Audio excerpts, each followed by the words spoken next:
I just would like you to relax and tell us how you felt inside about when the Doncaster administration introduced physical, legal and moral separation in 1960. And Doncaster were generally, with Turner there, were regarded as being up, a model locality. They were up there with the latest, you know. Yeah. So they would have been one of the earlier localities to enforce separation. I think they were. And you might have been the first victim, for all I know. No, it started in Manchester, really. Did it? I think so, yes. In 1959, or? Yes, 58, 59, and the issue there was the worship of the Holy Spirit. Right. And I lost my brothers, 2 brothers were kicked out over that issue. What were their names? They felt it wasn't, it was being taught as being mandatory. But that's, it's a different subject, that. But yes, coming back to Doncaster and your innuendo about me sort of being afraid of going out and whatnot, the situation was that I did not want to go out. And they were pinning an issue on me because my 2 brothers had been thrown out and I was not supposed to eat with them. And my brothers were staying at home when I went to stay at home over the weekend. I was living in Doncaster at the time. On your own? Or yes, I was on my own in Doncaster. Yeah. Yes. So you went back to the family house for a meal? Yes, that's right. I went back to the weekend. And when we went to the family house, my brother, 2 brothers, but one brother in particular, had to go and eat in the kitchen. And we ate in the dining room. And I couldn't cope with that. I thought it was quite wrong. My father and mother went along with it because if they didn't, they would have been thrown out. Fear. That was a fact. Yeah. But the issue on mine was with the brethren. I was very, very close with all the Doncaster brethren. They were a family to me. Yeah. A single man on his own, living in digs. Like I was with my Leeds brethren. I was very close to them. That's all I knew. They were all I knew, really. Before that? They were all I knew. The Leeds brethren were all I knew. Yes. Intimately. Yes, that's more or less the case for me. Outside business, they were my family. But the issue was, basically, I was a bit rebellious, I know, not agreeing with everything that they tried to teach, but the issue was that I was told I must not eat with my brother when I go back home. That was the number 1 issue. And they said, are you willing to say you won't? And the issue was, I wasn't. So they called a care meeting, which you knew all about. Especially for you. Special meeting, yeah. Assembly meeting. Friday night, I think it was. And practically all the brethren were there, all these lovely people who I've known for years. And they were all gathered round. And were you at the meeting? Oh, yeah. Oh, yeah. Yeah, I didn't want... I wasn't allowed to mine. I didn't want to leave them. So you were there? Yeah, I did all I could to stay with them. And unless I renounced or promised, not to be with my brother, I'm out. And the decision was taken. And I refused to get up and go. I just sat there. Yeah. And one by one, they all walked out. I tried to talk to them as they went out, but no. And I was left sitting there on my own. So did you can imagine it pretty well slew me. It sounds like John 8, where the Lord was left with the woman standing there. That's interesting, yes, except he wasn't there the last one, anyway. Well, maybe the Lord was with you. Maybe the Lord was with you. Yes, well. They all walked out from the one after the other.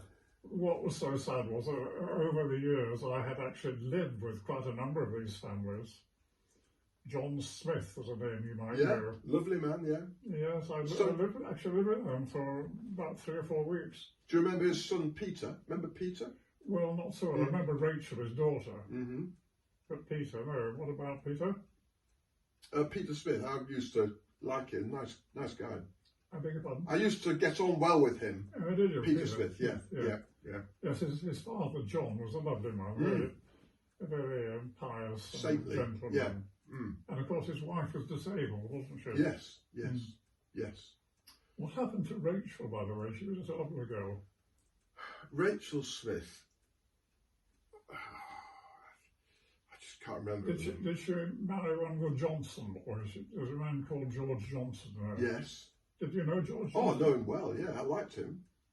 Was he your priest? Pardon? Was he your priest? Was he one of your priests? Well, I didn't call him a priest. He was one of the leaders. Okay. But when he was kicked out, which he was, Johnson was. Was it George Johnson? Was he? Right. George Johnson was kicked out not long after me. He was one of the leaders, in fact. Yeah. So I don't know the issue that he was kicked out for, but he came to see me when I was living here. Really? Well, not in this flat, but on this land. Yeah. Yeah. Well, that was brave of him. That was decent. George Johnson. That was kind of him. Yeah. The poor fellow was a broken man. Oh, yeah. Yes, he was, like I was in a way. Yeah. Yeah. But that's what they're trying to do, break you. Well, maybe. That is what they are. And there was meeting after me. Don't plead your case. Don't ever defend yourself. Just submit. Be broken. Yeah. So it's a manipulation of. I mean, it's right to submit to Christ in that sense, but they actually apply it to the pressure that the hierarchy and the priests are putting on you. Very sad. Very sad that all these things are done in the name of Christ. So you say Leslie Turner was he leading in Doncaster in 1960? And who were his Mr. Thomas. Cliff Thomas. Yeah. Cliff Thomas, Leslie Turner, George Johnson, and another guy who I know you know because he mentioned his name to me last time we were here, but I can't remember his name. But they were the leaders, yes. But it was a lovely, lovely, happy family atmosphere. The meetings were super. Yeah. Leslie Turner was a very clever man, apart from being a good Christian, and he knew how to keep harmony. Good. And do you remember Kenneth, his brother? Kenneth Turner, remember him? What was he called? Kenneth. Oh, yes, I do. I do remember him well, but he wasn't the man that Leslie was. Okay. But he's not when I knew him. Yeah. Maybe he came good afterwards. I think he was a bit in awe of his brother. Yes. Because I think Leslie was the owner and the driver of the business too, wasn't he? The concrete business. Do you remember Pridham? Mr. Pridham? Yes, I do. That was the name I'm trying to think of. Bill Pridham. Bill Pridham. Was he one of the leaders then? No, he wasn't. Not he was a little bit of a. He had a mind of his own, that man. Yeah, I don't know what happened to him, but I always got the feeling he was on the periphery.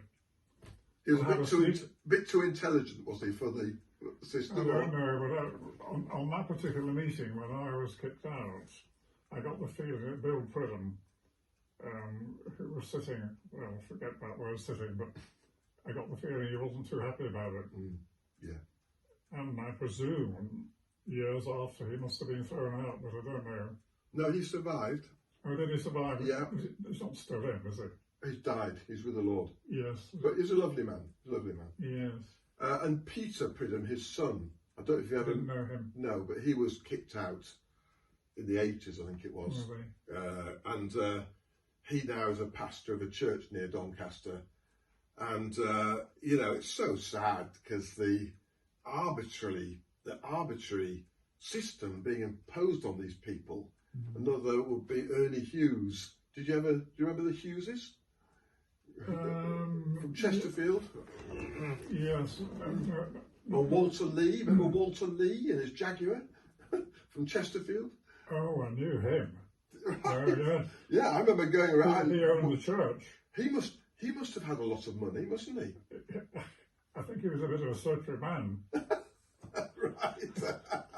Far away from me to malign the dead, but yeah. I got the feeling he had one foot in the Brethren and one foot elsewhere. Right, okay. Yeah. Well, he didn't last too long during the 60s. I'm not surprised. How amusing hearing about him. And when you mentioned Hughes, I hesitated because there was a lovely man called Hughes who was in the Open Brethren, who I knew, but he had nothing to do with the Hughes you were talking about. No. Well, I remember, I know Roger Hughes, who married Jean Turner. Jean Who married Jean Turner? Roger Hughes. Roger Hughes. Jean Turner being Leslie's daughter? Yeah. Just stopping there, who married Leslie's wife after Leslie died? Somebody over in Lancashire? Yeah, I think it was a Wallach. Was it a Wallach? It was a man who had quite a prosperous business. I think, was it a bakery business? Right. Yeah. I think it was a Wallach. The name rings a bell, Wallach does, but yeah. But I liked her. Leslie's wife was lovely. I got the feeling that she was very servile. Yes. And what was her maiden name? Would you know? Who was she? No idea. Can't remember. Yeah. Well, Alan, you remember Alan Turner, their son? I knew him very well. Because he... A little bit of a wimp when I knew him. Right. Well, he's had a tough innings from the brethren there because he was Leslie's son and clever. He was clever. Yeah. And understands all IT and amplification.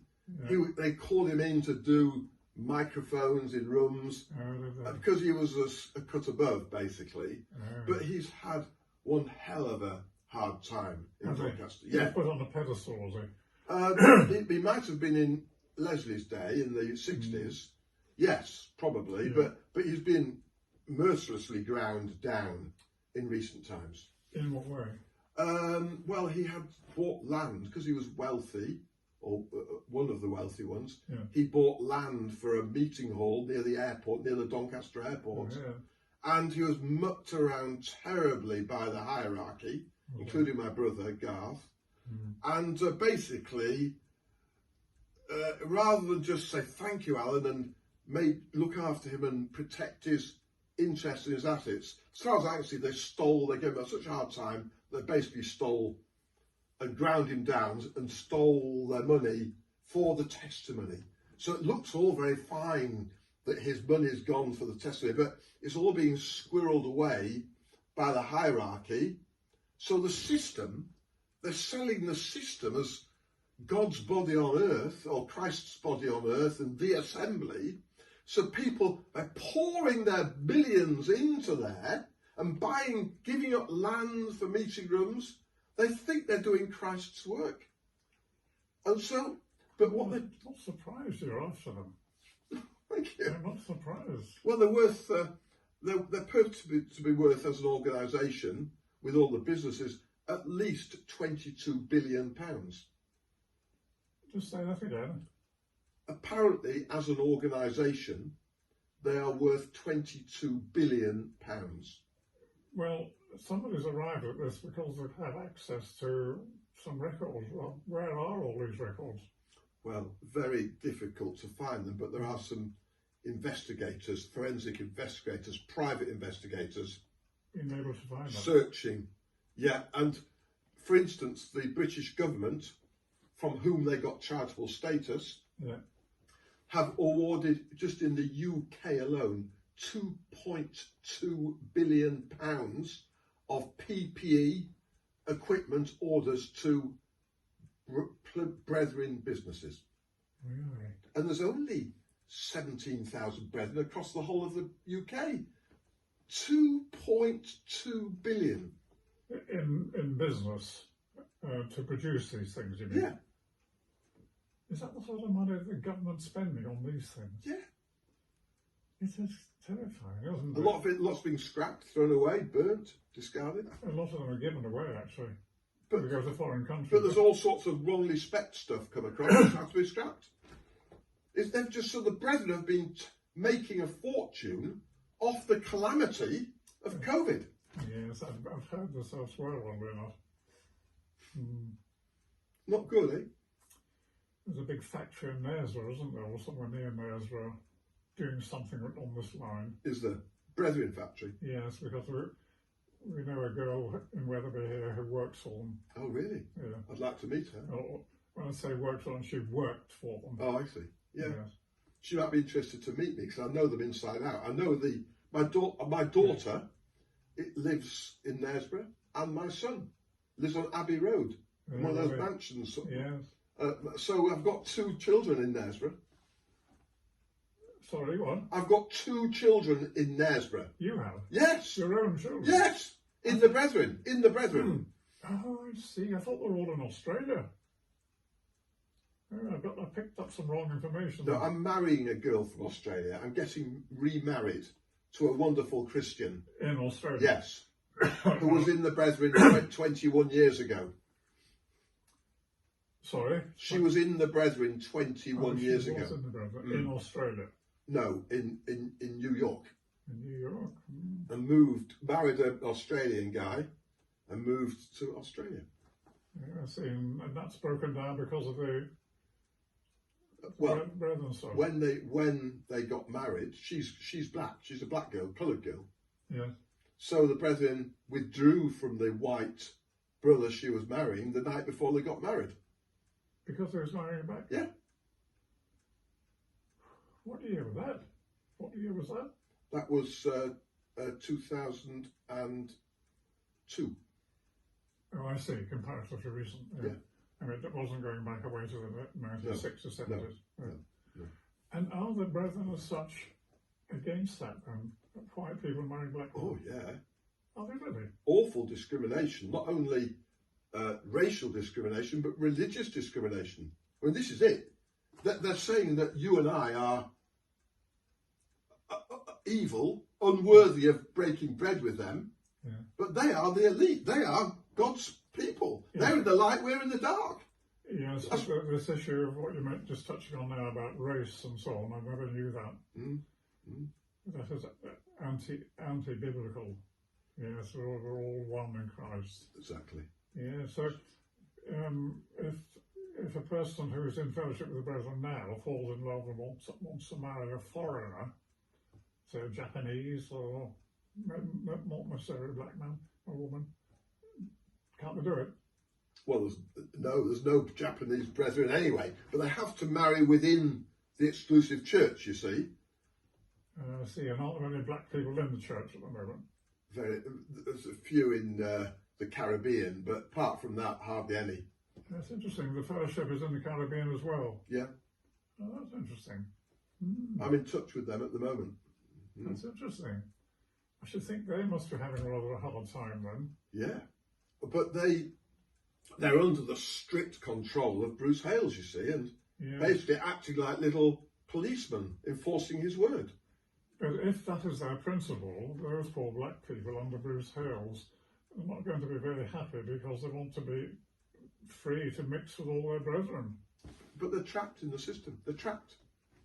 So do you think that people who come from there, perhaps to England, and want to meet with the brethren here, wouldn't they be able to meet with them? Oh, yeah. But they can't get married to them. They can't? Can't get married. They can't get married. No, a black person can't marry a white, but they can come and have fellowship with them. Yeah, that's what I want to emphasise. Yeah. The edict is that you cannot marry a black lady if you're a white man, and vice versa. Yeah. That in itself is enough to condemn them. Interesting. Well, don't you think so? Well, I'd like you to put a scripture on it. Well, we're all one in Christ. Yeah. Yes, we're all descendants of Adam. Yeah. All Adam's race. And isn't it? I wouldn't recommend it, mind you, but to ban it is a different thing. You wouldn't recommend me marrying a white girl? No, a black girl? I don't no, I wouldn't recommend it because they come from such different cultures on that basis. Yeah. But never would I say it was wrong or right. It wouldn't make it an issue of right and wrong. No, exactly. Yeah, well, but of course, in your case, I picked up the fact that you're marrying a black lady, but in your case, it's different because of the history behind it. Yeah, we've both come up the same way, and we've both made a stand against the system we were in. Right. So we're absolutely aligned. I mean, we're biased as English people, but I know a lot of black people, and they're absolutely beautiful in their minds. Oh, yeah. And they've got that simple faith. There's a young man who lives just up the road from here, and he couldn't have children, lovely guy, and he adopted 6 black children, 6 boys, and they're all now in the, getting up to teenagers. They are magnificent kids. Yeah. Oh, I love them. I love them to bits. Yeah, very interesting. And I'm inheriting, of course, they had a white father, so I'm inheriting 3 children in God's goodness. with my wife. That's interesting, yeah. And they're all destined to come and join me in South Yorkshire from Sydney. Are they black-skinned or They're halfway between. Beautiful. Yes. And in fact, the eldest boy is so attractive looking and such a great personality that he was modelling for Vogue on the catwalk. He's only 19. Just a few weeks ago. It's in the press. Yes, these so-called half-castes, I don't like the word, but they do look good. Oh, they are good. Especially the girls. Oh, beautiful, yeah. Yeah. Well, there's a little girl coming called America. She's 14. Yeah. Sweet as. Oh, lovely. Oh, interesting. We'll bring her to meet you. We'll bring her to meet you. That'd be lovely. I'm very pleased that I've learned a bit more about your life, because it's always intrigued me since I first met you. Well, I just feel that my parents were subjected to such suffering. When you consider my father came in out of the world 1950, and then he had to negotiate the choppy waters of the separation stuff coming in the 60s. And then he was, by the late 60s, he was ministering, going round. I went round with him quite a bit, different places, Ireland, Scotland, down to Kent. Guy Wilson remembers them. And he was taking meetings? Yeah, oh yeah. He was very, very bright. Yeah. He was very bright when he first came in 1950. Yeah. In fact, the brethren from Bristol phoned me when he died. You say he came into the Brethren in 1950? Yeah. So he wasn't born into them? No. Oh, interesting. Did he come in from the world? Yeah. Oh, really? Yeah, he looked round and he felt the brethren were the right. Oh, interesting. What part of the world was that? Bristol. Oh, interesting, yes. I know a lot about Bristol. Yeah. There's some very, very godly men down there. Yeah. Yeah. Well, the whole, you probably, in JND's day, there was Muller. Remember Muller, George Muller? Yeah, of course I do, yes. Wonderful man. My youngest brother lived in Bristol for many years and got quite high up in the local government. Yeah. Because it's a small world. When you take Muller, whatever it's called, he was an amazing man. The way he provided orphanages and all sorts for the poor, wasn't he? So an amazing man, what? He provided orphanages for the poor on meagre resources. That's right, he did. And yet, on point of doctrine, he was off. He got something. I think there's some doctrine regarding the divinity of Christ that he wasn't clear on. I don't know anything about that. Yeah, and that is where Darby took issue according to the truth. But he didn't want Muller to leave. He didn't want. Whereas the brethren now wanted me to leave. They wanted me to leave. Yes. It's different, isn't it? It's different. Big difference. There's all the difference. All the difference. Maybe they did, maybe they didn't. I was talking about that man in Doncaster when I said I think he was about... Yeah, Bill Pridham. I think there were quite a few who were getting very concerned about what was going on. Yes. And of course, I suppose in the end they became victims themselves. I think you'll find, I've got confidence in God's work that in a number of the brethren in Leeds and Harrogate especially, that they were upset, concerned and heartbroken when I left. I can believe it, yeah. But they've nowhere to express that. There's no safe place they can go and say, Lance shouldn't be going out of fellowship. They can't do it because the leader and his hierarchy, his henchmen, the Gestapo, that's a bit extreme, but his Gestapo, if they say you're shot, you're finished. That's a dictator for you. Yes, I know. I didn't know you knew so many local people. Did you know the Trevitt family? Very, very, very well. I was engaged to his daughter, Helen. What? Helen Trevitt. Well, she married John Painter. She married John Painter of South Africa. That's right. She did. Did you know him? No, I didn't. You were engaged to Helen Trevitt? All but. Wow. I've been courting her for a while. That's amazing. That's amazing. That's amazing. Well, also, the Trevitt,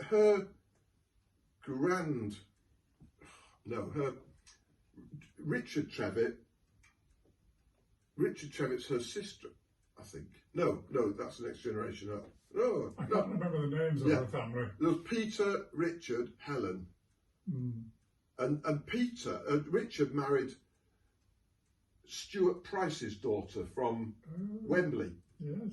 I think, or Kenneth Price. No, I think it was Kenneth Price. Yeah. So there was Alan, there was Derek, Stephen, I think. Derek and Stephen who stayed in the Brethren. No, sorry, I've got it wrong. Wrong generations. There was Alan, wasn't there? Stuart and Kenneth. Yes, I can't recall the family, but and now Helen was pretty much in love with me, and I was probably not quite as much in love with her. I'm just trying to be frank about it. Yes. But because of my upbringing, I knew nothing about the other sex really. Amazingly ignorant in those days. I was, yeah. I wasn't allowed to go out with girls or anything. No. And I was overwhelmed with her affection for me. And we went on holiday once and stayed with people, but we got to know each other quite well. Yeah. And decided to get engaged. And I remember going into Leeds to buy an engagement ring with her, and I ended up buying her a watch. I just couldn't do it. Yeah. And then of course soon up, this is all in 1960. Wow. And I just felt the brethren were beginning to get their thumbs on me. Yeah. And I thought, I just can't go on with this. Yeah. And I nearly broke her heart, I'm afraid. I've always felt terrible about it. Oh. She's a lovely kid. Yeah. Tall, black hair. Yeah. Slim. Yeah. Good looking. Yeah. Rich family. Yes. Helps. Mind you, she, she obviously had her eye on you for that reason partly as well. I'm sure it was more than that. But, but she knew a bit about my family too, because I remember we were talking about our spinning mill in Ireland, in Belfast. The Greaves on my father's side owned the Belfast Wheeling Company, and they employed 1,000 people. Yeah. 40,000? No, not 1,000. 1,000 people. Okay, sorry. I thought it was 40. Okay. Yeah. Wow, that's a lot. It's still standing, that mill, actually. Is it? In Belfast. But the business has closed down. It's only this weekend, today, my son Ben, who you mentioned, is in Belfast, and Tom is with him, and his other two boys, right now while we're sitting here, because William, his middle boy, is starting university in Belfast. Wow. So they're all there. And they'll be looking at that mill probably today. Wow. Looking around it. Is it not a coincidence, is that? Yes. Is it still used? Is the mill still used? Pardon? Is the mill still used? Well, I don't know what's not used as a mill. No. It's just the building. Yeah, just the Tell building. me, so Tom's gone. That's good. That is good. It's a bit of a breakthrough. Yes. Tom at the moment is living in Bristol. He's working for aerospace, British Aerospace. Got a really good job. And slowly, bit by bit, there's reconciliation happening between him and the family. Good. And he has gone to be with his brother as he starts university. He's gone probably mainly for his brother's sake. Good. He's still with the girl. He's still with the same girl, is he? He is. Yeah. No, not with the same girl. When you first knew him, when you and I met, he was with somebody else, and she turned out to be bad luck. Oh, so he's got another one now. Yes, he's got a Spanish girl. Sure, no, he had a Spanish girl.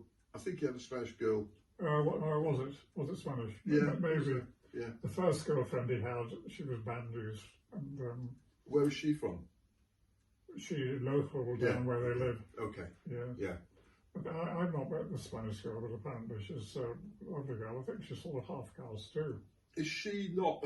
Did you say last time she's not a Christian though? The Spanish girl doesn't know. No. Maybe. And Tom still kicked it over. Yeah. Yeah. But he knows the truth. Yes. And, well, this is exactly where we came to last time, really. That I think your son Ben has really got to put himself out to still do everything and love his son. Because I've heard you say all that. Yeah. And it sounds like it's happening. He's trying very, very hard to walk the line between the two. He's so determined to do what he thinks that ought to have him do. And think slowly but surely, vindication is perhaps coming to the situation. Good. The very fact that he's gone out there Yeah. with the family. So Good. all the family right now are sitting in Belfast. Very Mother, good. father, and 3 sons. Good. Whereas you see in the exclusives, they would be withdrawn from, big wall of separation. Father can't have anything to do with son, or he'll be out as well. Yeah, well, this big wall business that you depict is not right. It's not a Clearly solid not. concrete wall. Absolutely. No. So what I'm trying to do is to break that wall down. Pardon? I'm trying to break that wall down. That is very commendable. in my Thank you. view.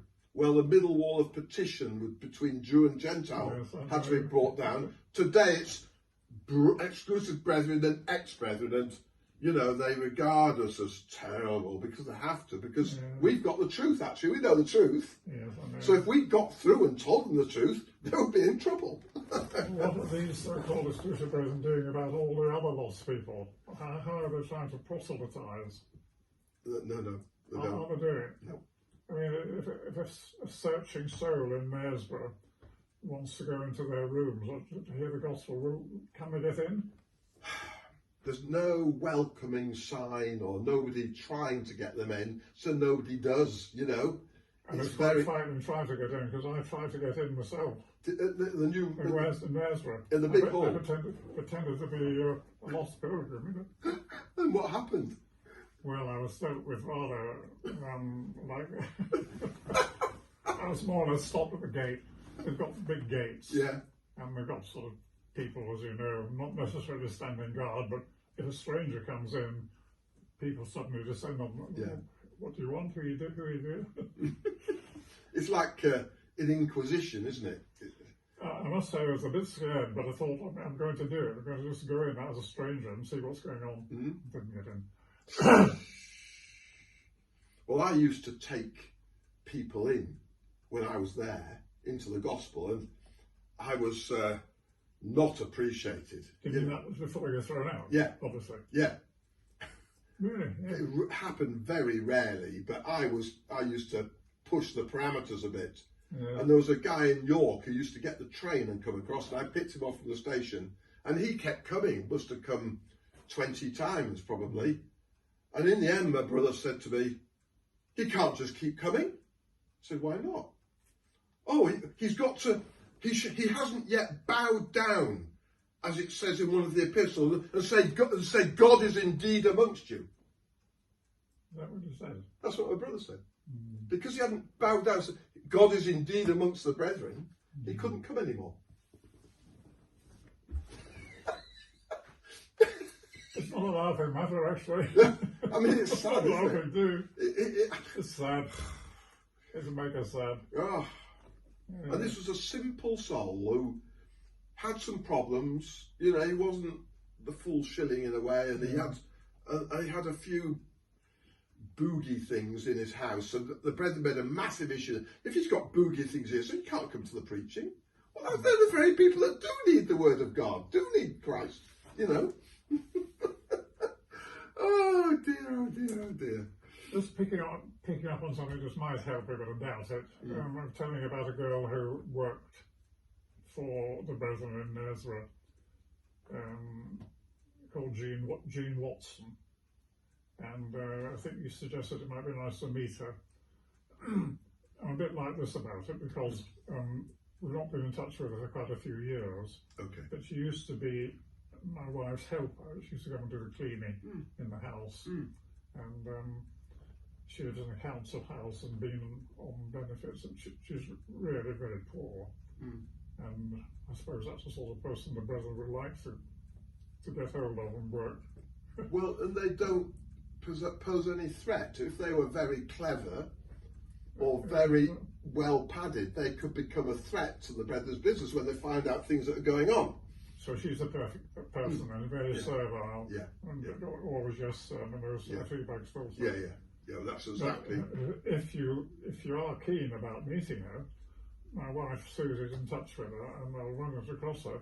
Well, if she will probably have, if she's got doubts and worries about things that happened when she was working there, She's not a Christian.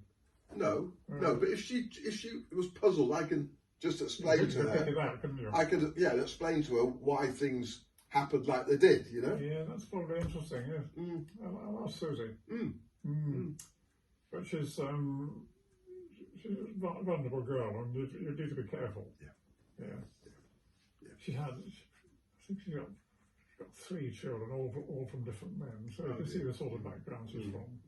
The poor girl, she had a really hard life. Oh. Such a shame. There's so many of them today. Yeah. You see, what's helped, this is quite helpful to see, that the women in the Brethren, the wives, right across the Brethren world, don't have to work.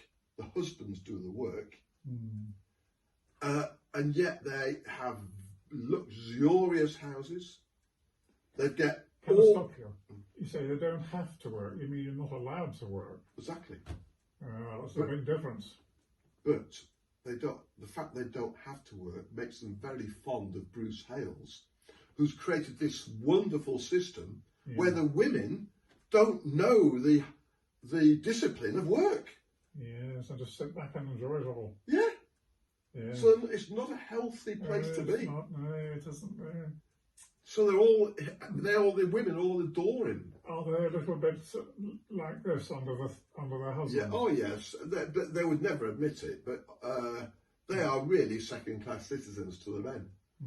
But if I'd be in trouble for saying it because they're so defensive of their system. But what happened was my wife was an equal shareholder in my business, and I shared everything with her because I loved her. But then she didn't know anything about the business worth knowing, but the Brethren manipulated her, told her what a bad man I was, told her that we've got to keep the business for the testimony. So she was putty in their hands. Never had any experience of business. Suddenly they put her into a marketing role, marketing director, to make it look as though she was in charge of the business. Shocking. And so that's how they get hold of businesses, by manipulating the minds of silent partners, you might say. Yeah, and that's going right across their principles of women being submissive, so to speak, and not working. But they're prepared to take advantage of that and use the women to get hold of businesses. And are they still made to be silent in the assembly? Yeah. Yeah. They can give out hymns, but... They can give out hymns, can they? Just in a number, yeah. But that's a big deal, you know. Well. So the whole thing is, I'm afraid it's become Laodicean. If it is a religion, it's a business, really. I am rich and I'm in need of nothing. Yes, well, it's a time. About 5. I'm okay till 6. I think. I think the Lord means me to be as one of them. In other words, rather than stand up and judge, which I don't do. I'm a non-judgmental person in that sense. Yeah. So I'm saying to them, I'm still one of you. So I think that's how Daniel and Ezekiel they didn't run away. They took on the burden. They took on the situation. That's how, although they've cast me out, rejected me, I'm actually saying there was no good reason for it, and I'm still one of you. Yes, well, I can understand that. Because really, you're hard put to find similar sort of people to the Brethren out in the world. I know a lot of lovely people out there, but the Brethren have got a foundation of the way to live. We've been brought up biblically, haven't we? Yes, but then it's gone completely strange and 59. Well, it's all this added on stuff. Yes, that's right. Twisting scripture. Serious. To say that we're vessels to dishonour, 2 Timothy 2, because we've left, is a bit rich, isn't it? I'm just trying to think of the context of that. Vessels of dishonour. I can't remember the scripture. Well, I think it's referring to the overseers. It's not really meaning the brethren per se. No, I realise that. But what was it referring to believers who've been put out or something?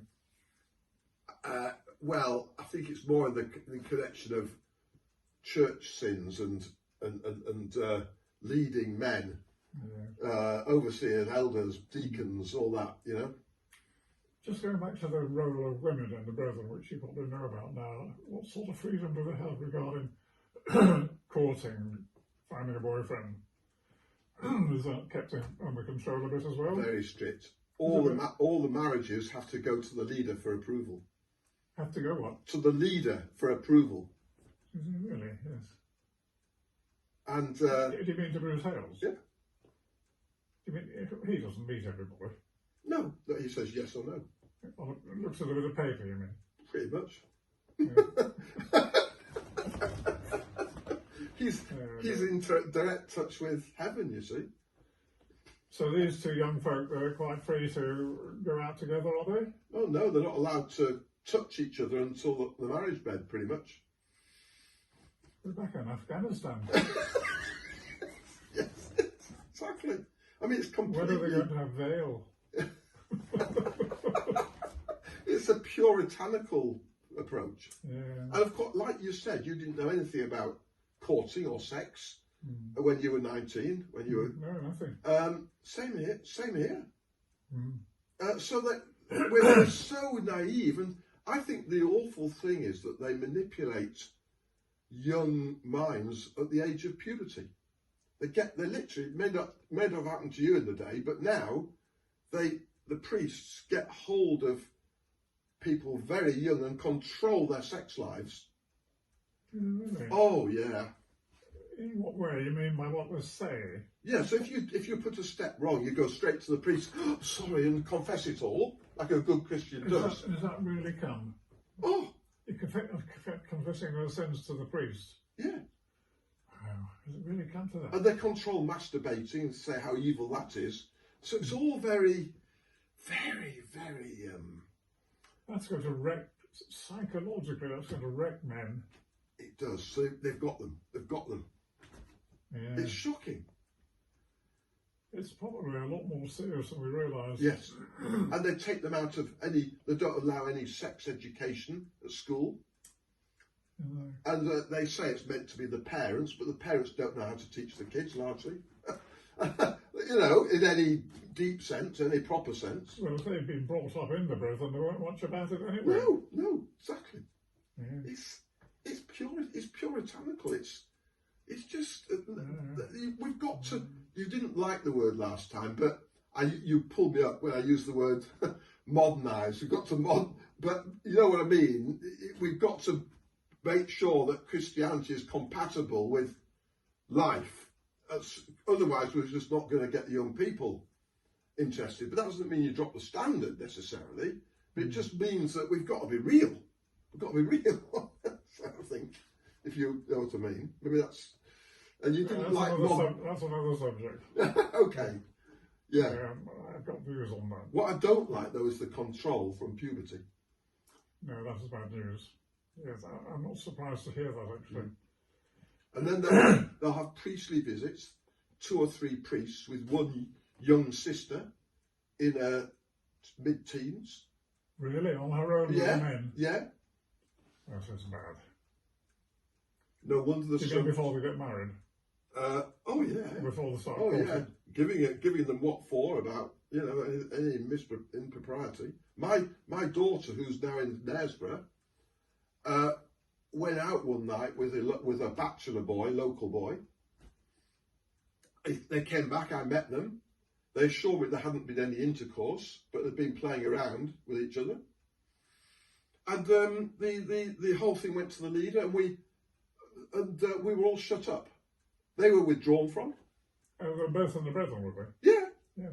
Both withdrawn from. And they couldn't come. We were shut up for 3 months, and we couldn't be released, and they couldn't come back until they'd agreed to get married. She was 18. But there was no intercourse. Dear. Now, trying to control people. How good is that? Tough. You don't force young people into marriage. Of course you don't. if you do, you're in trouble. But mercifully, it's worked out well. They're a great couple. Got lovely kids, yeah. But that's not the point. No. And I love my kids. They're still in there. They're not allowed to have anything to do with me. Those two are still in on Yes, yes. So did they confess that they were wrong or something? Oh, yeah. Yeah, I had to go through in sordid detail everything. Yeah, dear. But are you able to still keep in touch with them? Oh, no. You don't have any contact with them? No, they're just up the road. Oh, dear. So they go to the Knaresborough gathering? Yeah. The one I was telling you about, I tried to get into. It's a small world. Yeah. Yeah. Why don't you try? It might have been one of your boys who stopped me. Why don't you try again? Say, go to the gate and say, you've met an old member, a member called Lance Christie. He's recommended I come for the preaching. I like the idea. Yeah, they say, get out quick. Oh dear.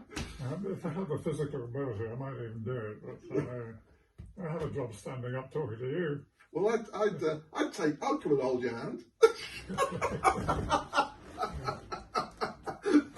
Oh dear.